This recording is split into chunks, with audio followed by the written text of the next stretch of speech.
Dans une atmosphère empreinte de recueillement et de respect, la dépouille de l'influenceur burkinabé Alino Fasso, de son vrai nom Alain Christophe Traoré, a retrouvé la terre de ses ancêtres. Le cercueil, poussé hors du hall d'attente de la gendarmerie de l'aéroport international de Ouagadougou ce 18 août, sous les regards de tristesse et d'amertume. Nous sommes là pour accueillir un héros, un patriote, un défenseur de la patrie, un VDP de la communication, un VDP patriote qui a défendu le Burkina Faso et qui a tombé les armes à la main dans les geôles indignes de la gendarmerie de Côte d'Ivoire.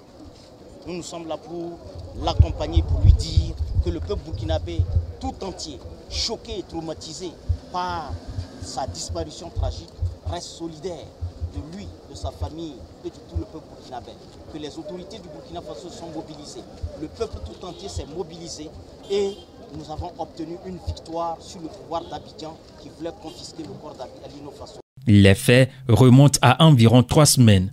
Dans une déclaration relayée sur les réseaux sociaux, le procureur de la République de Côte d'Ivoire avait indiqué que la victime se serait possiblement suicidée par pendaison. J'ai appris la nouvelle par le biais d'une amie qui est en Côte d'Ivoire, qui m'a demandé si c'est vrai. Je dis quoi? Que d'après que Alino s'est suicidé, je dis c'est pas possible, Alino ne peut pas se suicider.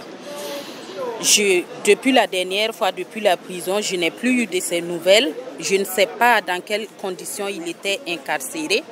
Mais se suicider, Alino était un homme optimiste, un homme positif, toujours qui prônait la paix. Donc Alino ne pouvait pas se donner la mort lui-même. Donc cette thèse, on l'écarte et on cherche justice, on demande la justice pour Alino. Parce que ce qu'ils ont avancé ne tient pas. Pour ses partenaires issus de la société civile, Alino Fasso représentait bien plus qu'un simple communicateur. Celui que tout un pays pleure aujourd'hui était un véritable militant engagé pour l'unité ivoiro-burkinabé et pour la défense des plus démunis. Je pense que c'est une prime d'ingratitude qui ne finira jamais d'être solvée pour avoir abattu le champion le plus engagé pour la coopération ivoiro-burkinabé. Que celui qui se soit battu pour le rapprochement de nos deux peuples soit assassiné par l'un des camps, c'est le crime parfait, c'est le crime le plus innommable.